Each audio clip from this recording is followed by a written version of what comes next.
dëgg-dëgg war naa ñoo gisee kone Sénégal war naa ñoo gisee te dëgg-dëgg war naa ñoo gisee kone Sénégal war naa ñoo gisee doomu ndey am nañ seen yóbbante nanu gisee Cheikh Khalif général Thierno Moule Sow Soundiata Keita roi des Djinné aye léegi léegi léegi léegi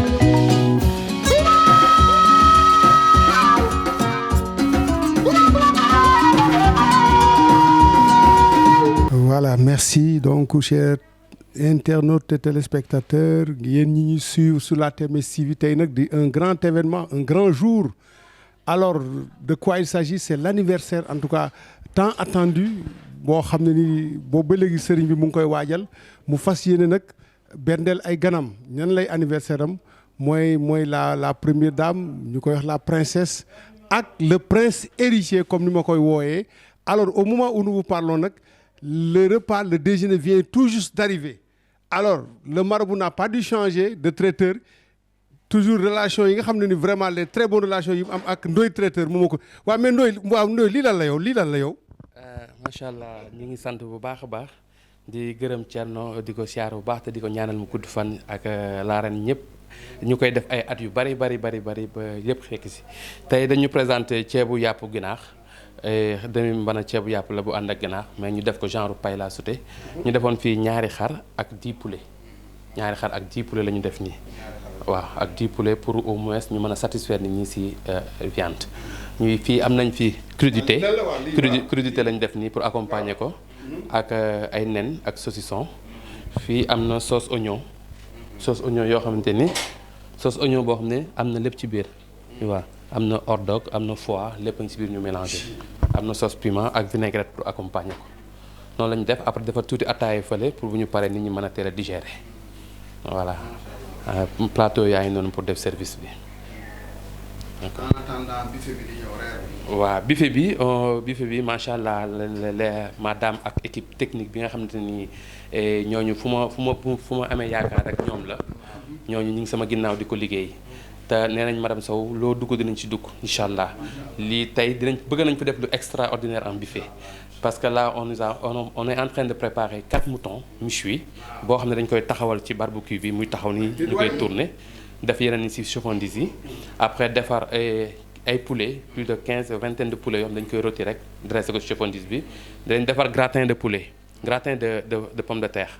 defar encore ay couscous marocain defar frites defar spaghetti defar encore vermicelle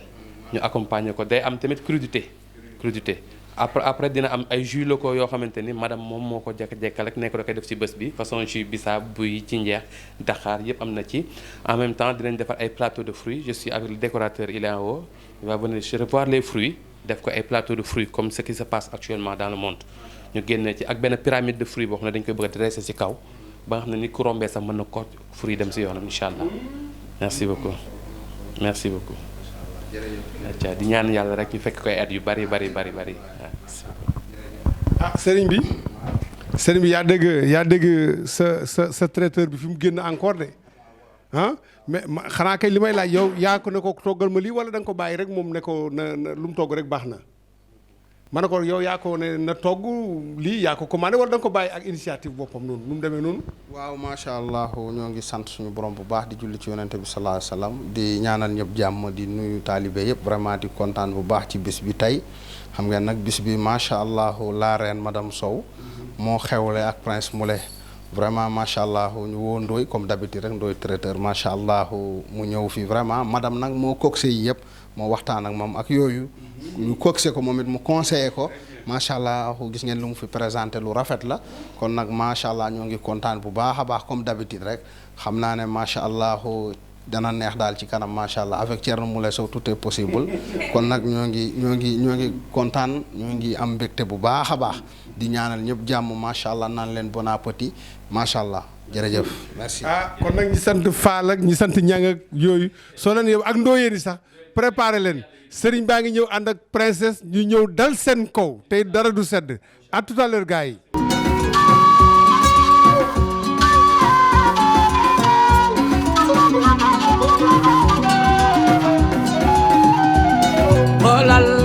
xoolal lii ndax jaadu na xoolal lii ndax jaadu na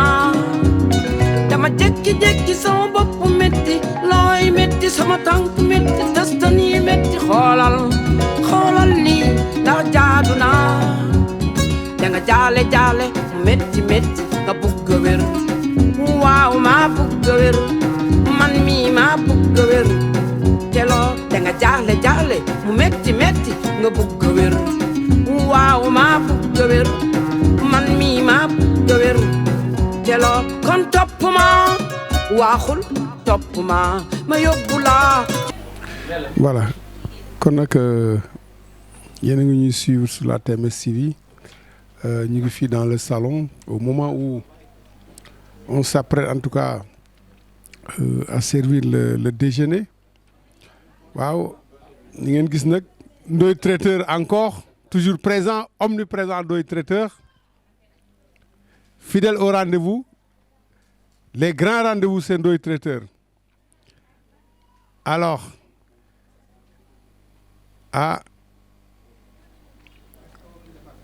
mais aussi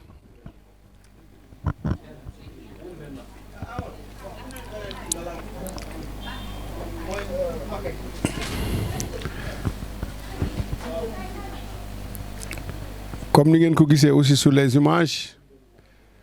la présence remarquable de cette grande dame qui est toujours aux côtés du marabout Madame Diallo Ndeye Cheikh qui vient à l'instant même d'arriver c'est vrai que gis ngeen ko moom à chaque fois qu'il y a des cérémonies vraiment mu ñëw di jàppale sëriñ bi di ko gunge buñ fàtte nag ne moom mooy njëkkee la princesse kon defe naa ne tey moom du yomb doomam ak jabaram la ñuy defal anniversaire Adjaratou Ndeye Cheikh vous venez juste d'arriver c'est vrai que votre présence ne surprend personne parce que vu les relations très étroites, très intimes qui vous lient avec le marabout, alors vous ne pouvez pas manquer ce rendez-vous historique parce qu'il s'agit simplement de fêter l'anniversaire de Prince, votre fils, mais aussi de votre épouse, la première dame, Adjaratou Ndeye Cheikh. macha allah sant yàlla bu baax sant yàlla di gërëm Thierno Moule bu baax di gërëm Thierno Moule di gërëm Adja Mariama Camara di gërëm Soxna Umu di beral nuyoo sama chérie la princesse madame Sow di ko beral nuyoo di ko fóon bu pata di nuyu sama sëriñ sama doom prince Moule Sow sama doom jooju keroog ban koy ngénte macha allah 32 millions la ma papa ji jox pour ñu ngénte ko tey ñu koy defal feeteel anniversaire u 1 an Thierno Moule jëlee ci traiteur indiwaate ay xeetu baaxu ñam invité àdduna invité orchestre invité animateur lépp pour bégal jabaram pour bégal doomam di prince pour bégal la princesse nii nag la koy defee man dama ko tàmm di wax sax dama naan kër Thierno Moule tout le temps anniversaire la chaque jour nii lay may waaye tey rawatina ci ndax boo xoolee décoration bi di nga xam ne tey anniversaire moo xew ci kër gi boo duggee ci koñ bi di nga xam ne anniversaire moo xew ci kër gi lépp lu ñuy war a def ci anniversaire en matière de décoration gâteau service lépp mi ngi fi macha allah yi fi daal dina neex dina xumb waaw merci beaucoup. Voilà. jërëjëf Adjaratou Ndeye Cheikh Diallo comme je vous l'avais dit alors Mbaye jëlal ma aussi cet artiste un grand ami un fidèle compagnon du marabout le grand artiste je le disais souvent l'artiste à la voix de Rossignol Abou Thioubalo, il est là aussi. C'est vrai que ça, c'est tout juste un avant-goût de ce qui va se passer tout à l'heure. Waaw Abou yow looy wax ni yow Abou yow. Actuellement nii. Waaw boo fi nekkee sax naan kiti saaya wala bu la yaa saaya mooy da ngay laam-laamee affaire bi mi ngi nii maanaam simple da ngay xool tey kilifa yi bu ñu nekkee ak seen njaboot di wax ak ñoom jàllaabe la nii sol comprendre nga te li ne ci ñoom nekkul sax ci njaboot gi maanaam fii tey boo fi duggee sa xel da lay jox comme fi buur yi doon toog maanaam doon wax ak taalibe yi niñ doon tawgee moom tey moom dafa jël ay seize buur yi bari la jël rangé la ko mais jël bi gën a mag teg ko nii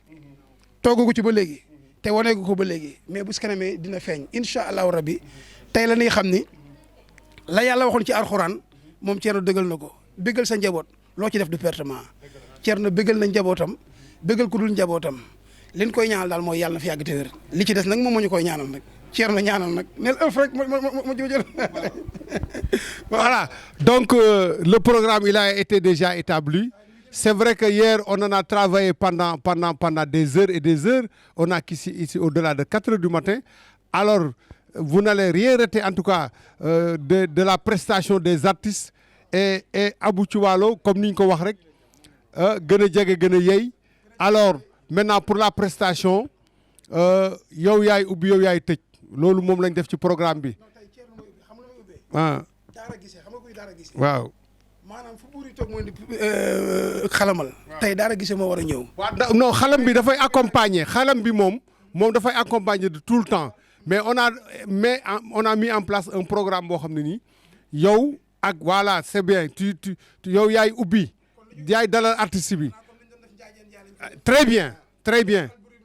très bien waaw très bien donc loolu la programme bi tëral. bu ñu demee nag ba ca cëppaandaw ba aussi tamit yow yaay tëj. waaw. man lii ma yéem singom bii. voilà mu ngoog. maanaam nit la boo xamante ni lépp lu muy def day set. dëgg la day ànd ak sell. te booy wax dëgg te yàlla rek a tax. billaahi wallaahi bu dee sa xol dëgg rek lay wax. billaahi wallaahi ku baax a ngi nii. dëgg la jërëjëf. wax nañ ko ba dëgg xam ko. dëgg la mais li ñuy ñaan mooy. ay waay bàyyi leen ma ak Thierno. bàyyi nañ la ak moom. dëgg la voilà donc voilà la mise en place restez avec nous pour suivre l'arrivée des invités hein. Premier invité de marque Adjaratou Ndeye Cheikh Diallo mu ñëw ànd ak suñu jarbaat mu ñëw toog noonu gis ngeen ko mu toog noonu vraiment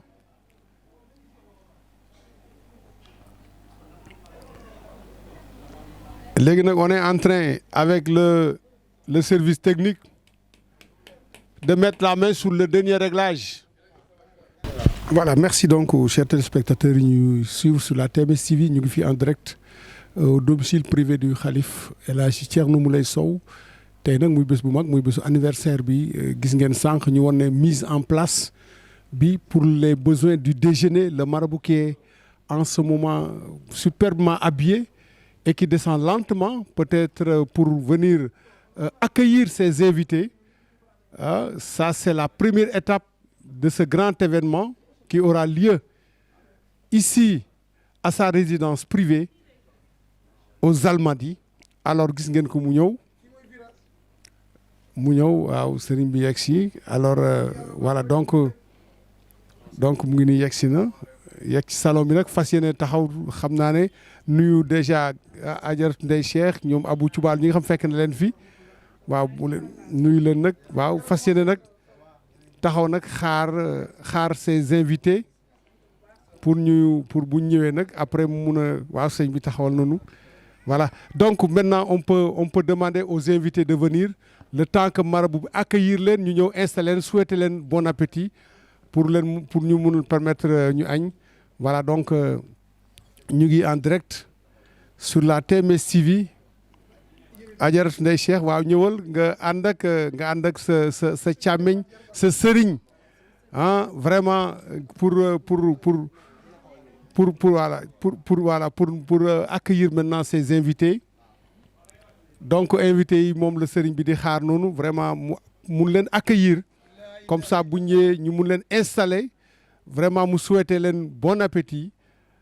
pour ñu mun a xéewlu nag mu doon la première étape de ce grand événement. Je veux parler de la célébration de l'anniversaire de la première dame, la princesse, mais aussi du prince héritier. Alors c'est sous les regards de nos caméramans, Mbaye Pape Diagne, mais aussi en tout cas des traiteurs qui ont été recrutés pour les besoins de ce grand événement, avec bien sûr la voix que vous entendez en voix sonore, celle de Abou Choubalo, je le disais souvent, ce grand artiste à la voix de Rossignol. Waaw mu ngoog dëgg la dëgg la dëgg la dëgg la dëgg la dëgg la dëgg la dëgg la nañ ñëw.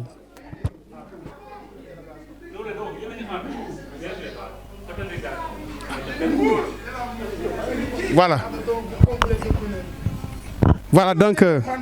waaw jour de l'indépendance. D'accord fanfare na alors voilà donc voilà mu ngoog d'un moment à l'autre ngeen gis sur les images l'arrivée des invités.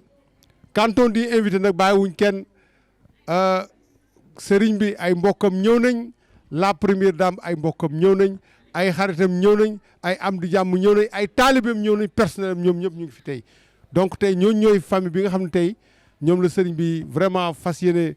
accueillir fii dans son salon privé vraiment pour les besoins du repas. Waaw gis ngeen ko donc gan ñaa ngi noonu di ñëw voilà gis nga mu leen di accueillir voilà di leen accueillir vraiment en grande pompe vraiment ah à l'image des grands événements le marabout voilà di accueillir vraiment ses invités gis nga ko taxaw dend ak Ajaratu Ndey Cheikh voilà gan yi ñoom lay accueillir nii donc ay mbokkam ay goroom ay am di jàmmam ah ñoom ñëpp ñëw nañ vraiment uy si ko ah li muy wax rek ne waaw anniversaire bi damay limité vraiment bugguma trop mu ëpp parce que xam naa sama bopp xam sama dimension waaye nag am na ñoo xam ne moom ala kulli àllin al foog ñu ñëw ci lu mel nii waaw nañ ñëw acca Jóob nañ ñëw voilà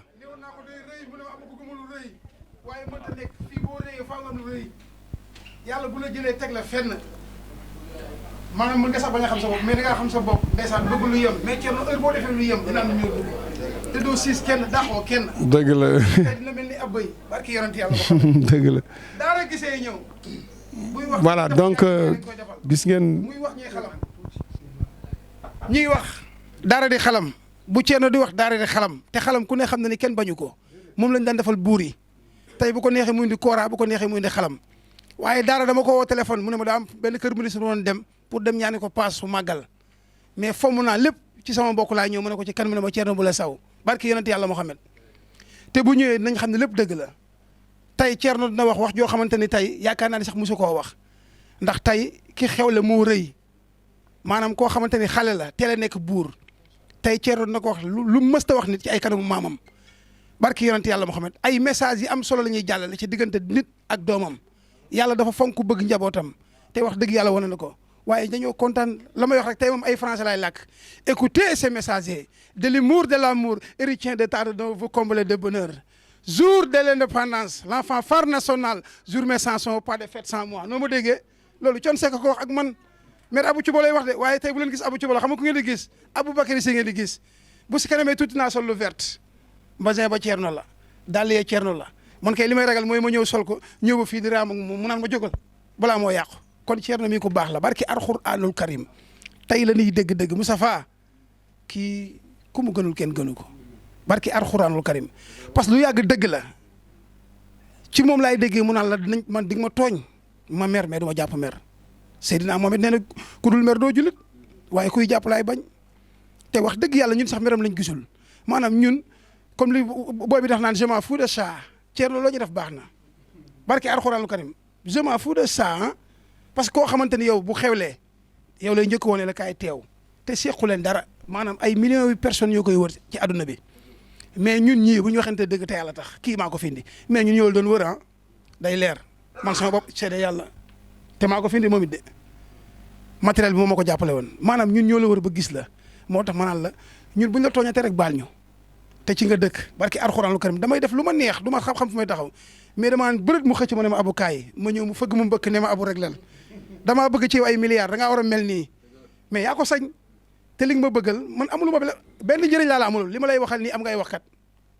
liggéeyu ma sa télé am ngay waxkat yoo xam te ne ñoo dàq wax ñëpp mais lii sax dafa bokk ci sagal doomu aadama nga xewle bis bu toll nii bàyyi adduna bi yëpp woo ma ne ma abu wutal ma nangam ak nangam nga indi ko waxu xaalis sax boo ko wax danaa loolu détail la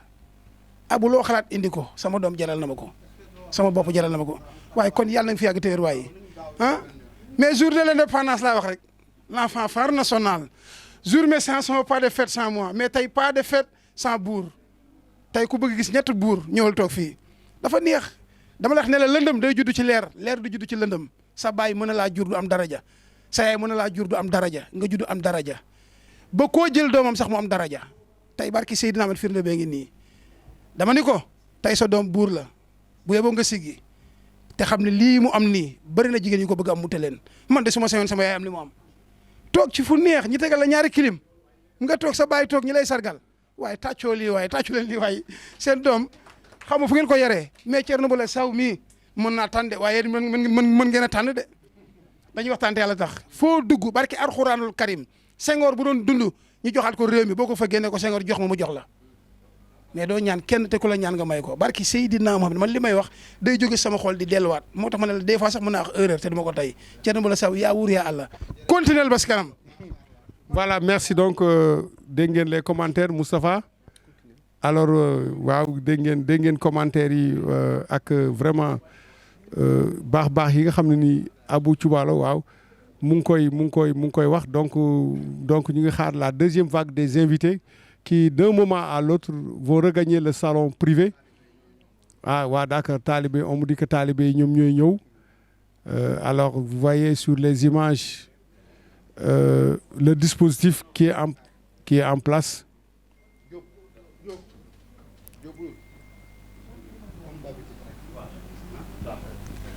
waaw gis nga déjà c'est les consignes du marabout il veut que tout se passe bien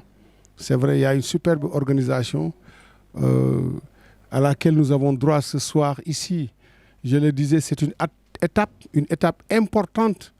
de ce grand événement qui aura lieu cet après-midi ici à sa résidence privée aux Almadies je le disais souvent c'est l'anniversaire de son épouse la princesse mais aussi de son fils prince héritier waaw dégg nga ko ajar ndey si dëgg la yaay da ngaa ne ku ma bëgg naa ko bëgg ku ma bañ dama wàññi dara ku ko bëgg mu bëgg la te yéen ñaar ñi ànd bu yàgg bi dëgg la barki alxuraan kan du fii de grand théâtre dama la wax ne la ci bureau la lay fekk nga jóg taxaw ne ko kay toog sama place mais sa chef bu ñëwee du ci mën dara kon nag ñu ngi xaar deuxième vague invité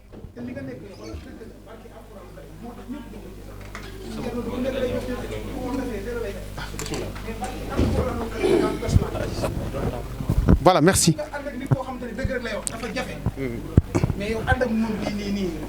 voilà donc ni ñu leen ko waxoon ça c'est le président de l'association Darou-Laye internationale Alfousseni Sylla alors vous le voyez sur les images ndeysaan waaw gis nga ko nag ñoom seen sëriñ la ñu wuyu si voilà gis nga leen ni ñuy def ndeysaan raam voilà seen sëriñ la ñuy wuyu si gis nga ko à l'image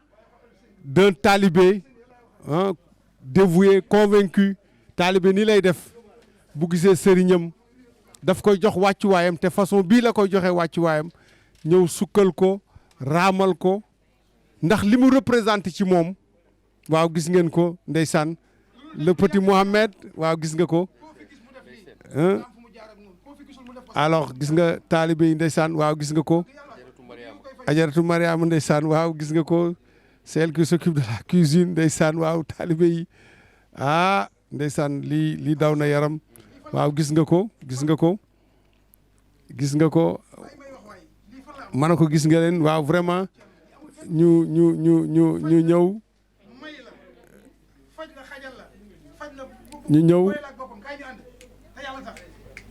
s'il vous plaît venez s'il vous plaît venez voilà s'il vous plaît venez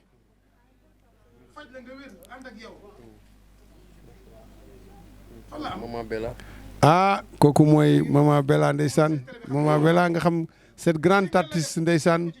qu'on ne présente plus pour avoir accompagné plusieurs artistes à la consécration Maman Bella qu'on ne présente plus moom tamit qui a rejoint la TMS TV alors donc ça c'est waaw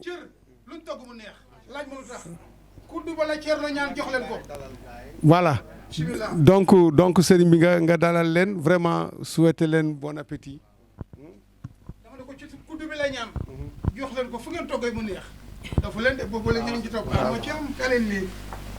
xëccal lii waaw macha allah. waxaloon ci kaw loolu dëgg du yàgg ku la lekk dee ku la naan mandi ku la rey génnum réew ah man de sama yàlla ma xamee man ko bëgg yàlla waxuma ci dara mais bëgg saa yi jox ci waaw d'ailleurs gis nga ba tey gan ñaa ngi ñëw ma ne ko gan ñaa ngi ñëw waaw dama ne ko ñeent at a ngi ni ma xam c'est bon sans var waaw kan moo ki des na ñëw soo bëggee am li mu am mbaa nga mel li mu mel non faa nga nangoo liggéey kan ngeen fi gis mu nekk comme moom c'est bon dégg nga ko var rek var ngay dégg c'est bon lu mu wax da koo xam c'est bon kon nag voilà may ma sëriñ waa jox ko mu dalal gan ñi souhaiter leen vraiment mbooloo mi kon nag sëriñ bi ñu jox ko kàddu gi mu fas yéene souhaiter la bienvenue vraiment à ses invités mais aussi souhaiter leen vraiment un bon appétit kii nag muy benn acte ci li nga xam ne ni incha allahu rabi moom moo fi war a am tey ci bés bi xam naa sax ba ci ngoon gi sëriñ bi kàddu gaango waaw macha allah alhamdulilahi rabbil alamin a'uuzu billahi mina sheytaani rajim wala hawla wala quwwata illa billahi azim gannaaw ba ñu sante yàlla ñu ngi julli ci yonente bi sallallahu alayhi wa sallam ñoo ngi nuyu mbokku jullit yi mbokku taalibe yi ñoo ngi kontaan bu baax a baax ci bis bi tey mooy bisu la reine madame Sow macha allah ak bisu Prince Moulé vraiment di kontaan bu baax a baax suma goro yi vraiment def nañ délégation ak seen mbokk yi ñoom ñëpp ñu ñëw fi jiite ko macha allah ak ay xaritam vraiment macha allah waa kër gi yëpp macha allah ñoom macha allah bàjjen ñëpp ñëw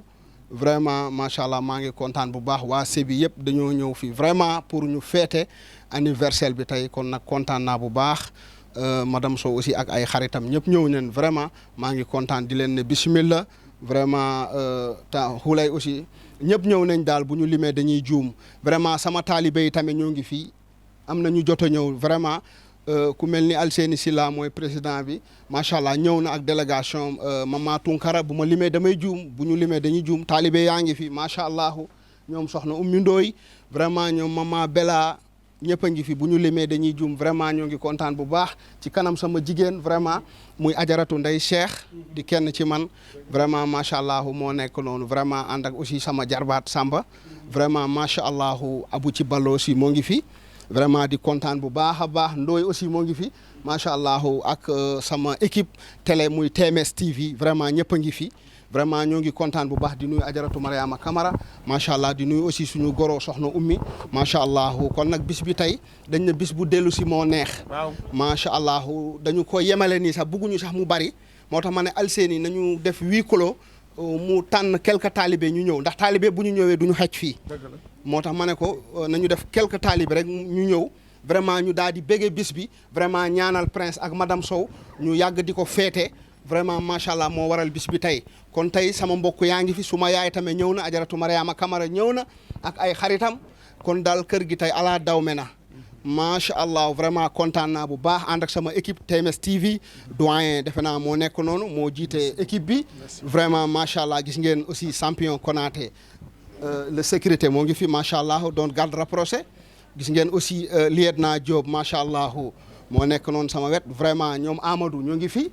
gaa yëpp a ngi fi jàmbaar yi macha allah Yatma actuellement moo ngi ci course yi di daw ci affaire yi kon nag vraiment dama leen di dalal jàmm ne leen bismillah di dalal sama goro yi aussi vraiment goro yi baax lañu aussi ñoo ngi leen di dalal bu baax kër yàlla seen kër la macha allah happiness free bége vraiment ndax bis bi tey dañu ko war a def bége ndax tey seen doom seen sët macha allah moom moo xewle moo tax ñoom ñëpp ñu ñëw tëj seen kër vraiment ñëw amuñu seen fay kon nag ñoo ngi leen di dalal jàmm vraiment ci kër gi daarullahi aljanna kon nag ñoo ngi kontaan bu baax gis ngeen sama traiteur yi ñaawuli ñoom dooyee ngi fi macha allah kon nag maa ngi leen di dalal bu ko defee ñu daal di xéewalu ñoo ngi ci affaire yi xam naa ne bientôt incha allah ci kaw nag xam naa ne foofu la ñuy def cérémonie bi mais pour l'instant mun nañ leen jox ngeen dallu vraiment nekk ci jàmm comme seen kër parce que ñoom min nañ kër gi suma goro yi du ñu fi jógee macha allah kon nag loolu laa waxoon ma dalal leen ci jàmm gis ngeen sama taalibe yi tamit ñëw nañ vraiment ñoo fi nekk kon nag kontaan nañ bu baax a baax ci kanamu ajaratu nday Cheikh vraiment ak suma jarbaat Samba ak Abou ci Ballo le grand artiste macha allah kon nag vraiment doyen dama leen bëggoon dalal rek ne leen bismillah waaw kon nag macha allah avec plaisir waaw ok merci jërëjëf kon nag bismillah mun ngeen toog voilà donc kon nag ngeen àgg suuf ngeen àgg suuf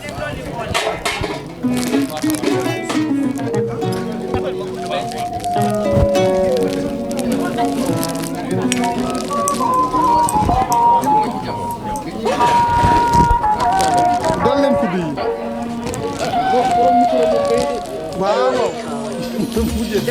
dëgg war naa ñoo gisee kone Sénégal war naa ñoo gisee te dëgg war naa ñoo gisee kone Sénégal war naa ñoo gisee doomu ndey am nañ seen yóbbante nanu gisee Cheikh Khalif général Thierno Moule Sow Soundiata Keita roi du Djidé aye léegi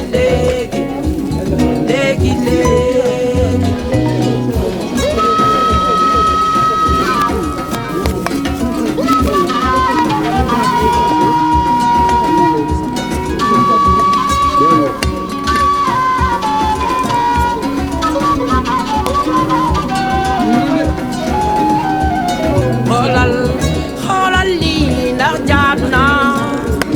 xoolal lii ndax jaadu na